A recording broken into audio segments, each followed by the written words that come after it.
Hello అందరికీ welcome back to my channel. సింపుల్గా ఈజీగా అయిపోయి మంచి కరకరలాడే చికెన్ పకోడీ చెప్తానండి. చేయడం చాలా సులువుగా మనం చేసుకోవచ్చు దీన్ని ఇంట్లోనే మనము. దీనికోసం నేను కేజీ బోన్తో ఉన్న చికెన్ తీసుకున్నాను. ఆ మాత్రం ముక్కలు ఉండాలండి, పెద్ద ముక్కలు ఉన్నా కూడా ఏం పర్లేదు. ఈ పకోడీకి ఆ మాత్రం సైజులోని పీసెస్ ఉంటేనే చాలా బాగుంటుంది అన్నమాట చికెన్ పకోడీ.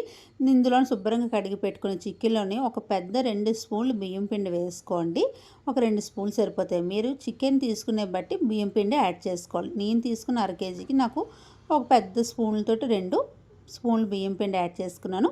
ఇప్పుడు అందులోని ధనియా జీరా పౌడర్ కలిపి ఆడించుకున్నానండి, అది ఒక స్పూన్ వేసుకున్నాను.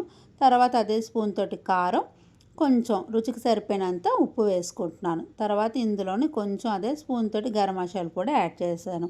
తర్వాత ఇందులోని కొంచెం అల్లం వెల్లుల్లి పేస్ట్ వేసుకొని ఈ చికెన్కి బాగా ఈ బియ్యం పిండి, అల్లం వెల్లుల్లి పేస్ట్, ధనియాల పొడి, జీలకర్ర పొడి, మనకి వేసిన కారం, గరం మసాలా పొడి అన్నీ బాగా పట్టేటట్లు కలుపుకొని బాగా మనకి ఒక 10 నిమిషాలు దీన్ని పక్కన పెట్టుకున్నాం అనుకోండి.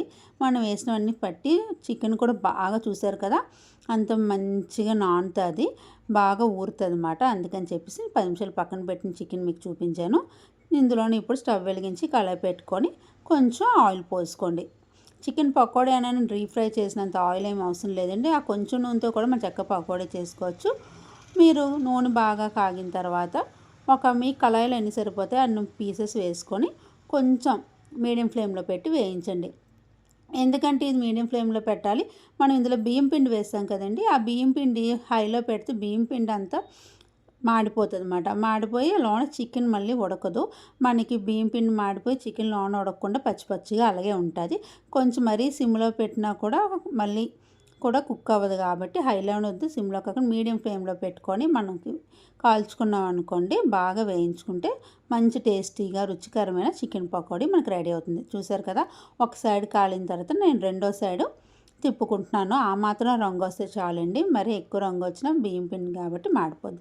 ఇందులోని కార్న్ఫ్లవర్ ఉండాలి, మైదా పిండి ఉండాలి, ఇంకా ఫుడ్ కలర్ ఉండాలి, ఇంకా రకరకాల స్పైసెస్ చేసుకోవాలి. ఏ బాధ లేకుండా చక్కగా ఇంట్లో బియ్యం పిండి ఉంటే బియ్యం పిండి కొంచెం ఉప్పు కారం కూడా వేసేసుకొని సింపుల్గా మనకి ఈవినింగ్ స్నాక్స్ పూట ఒకవేళ ఎక్కువ చికెన్ ఉండిపోతే ఏం చేసుకోవాలనుకున్నప్పుడు మనం ఇలా చేసుకుంటే చాలా టైం కూడా మనకు సేవ్ అవుతుంది. ఎందుకంటే ఇందులో పెద్దగా మనం పొళ్ళు వేసి చేసింది ఏమీ లేదు, అలాగని మైదాలు కార్న్ఫ్లవర్లు కూడా ఏమీ వేయలేదు. బియ్యం పిండి ఇంట్లో లేకపోయినా షాపులో అమ్ముతారు. షాప్లోకి వెళ్ళి తెచ్చుకునే టైం లేకపోయినా మనం పచ్చి బియ్యాన్ని కూడా మనం మిక్సీ పట్టేసుకొని జల్లించుకొని ఆ వచ్చిన బియ్యం పిండితో కూడా ఈ పకోడీ చేసుకున్నాం, చాలా టేస్టీగా ఉంటుందండి.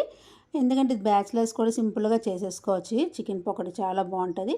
కొంచెం లోన వరకు మనకి అలా వేగింది అనుకోండి మీడియం ఫ్లేమ్ మీద, చికెన్ బాగా ఉడికి జ్యూసీగా మంచి టేస్టీగా బాగా రుచికరమైన చికెన్ పకోడీ మనకి రెడీ అయిపోతుందండి. ఇది ఎవరైనా చేసుకోవచ్చు, అంత సింపుల్ రెసిపీ అన్నమాట. మీలో ఎవరైనా ఫస్ట్ టైం నా ఛానల్ చూస్తే నా ఛానల్ సబ్స్క్రైబ్ చేయండి, లైక్ చేయండి, షేర్ చేయండి. మీ ఫ్రెండ్స్కి, ఫ్యామిలీ వాళ్ళకి కూడా నా ఛానల్ షేర్ చేయండి. ఈ వీడియో నచ్చితే మీరు లైక్ చేయండి. వీడియోని ఎక్కడ స్కిప్ చేయకుండా చివరి దాకా చూడండి, చాలా బాగుంటుంది. చూసారు కదా, అలా అయిపోయి నేను మొత్తం కేజీ చికెన్ని వేయించేసుకున్నాను. ఇది సైడ్ డిష్ కింద చాలా బాగుంటుంది. ఇది మనం ఒక రసం చేసుకున్నప్పుడు కానీ, సాంబార్కి కానీ, పప్పుచారుకి కానీ ఏం చేసుకున్నా ఇది చక్కగా ఈ పకోడీ, చికెన్ పకోడీ నంచుకొని తినచ్చు. ఫైనల్గా నేను చికెన్ పకోడీ రెడీ అయిపోయిందండి. Tasty chicken pakoda, simple chicken pakoda ready అయిపోయింది. చక్కగా ఒక సర్వింగ్ ప్లేట్లోకి చికెన్ పకోడీ అంతా అలా పెట్టుకొని పక్కన చిన్నగా ఒక నిమ్మకాయ పెట్టుకొని కొంచెం ఉల్లిపాయ ముక్కలు వేసుకొని దాని మీద కొంచెం పచ్చికారం వేసుకొని ఈవినింగ్ పూట అలాగా కొత్తిమీర వేసుకొని ఆ పకోడీ ముక్కల పైన ఈవినింగ్ మనం ఇది ఒక మంచి స్నాక్లా తీసుకున్నాం అనుకోండి, చాలా బాగుంటుంది. మీరు ఒక్కసారి ఈ రెసిపీ ట్రై చేయండి, చాలా సింపుల్గా అయిపోయే రెసిపీ. మీ అందరికీ నచ్చింది అనుకుంటున్నాను. నచ్చితే మీరు లైక్ చేస్తారనుకుంటున్నాను. మరొక కొత్త రెసిపీతో మళ్ళీ మీ ముందుకు వస్తాను. అంతవరకు బాయ్. ఎలా ఉంది?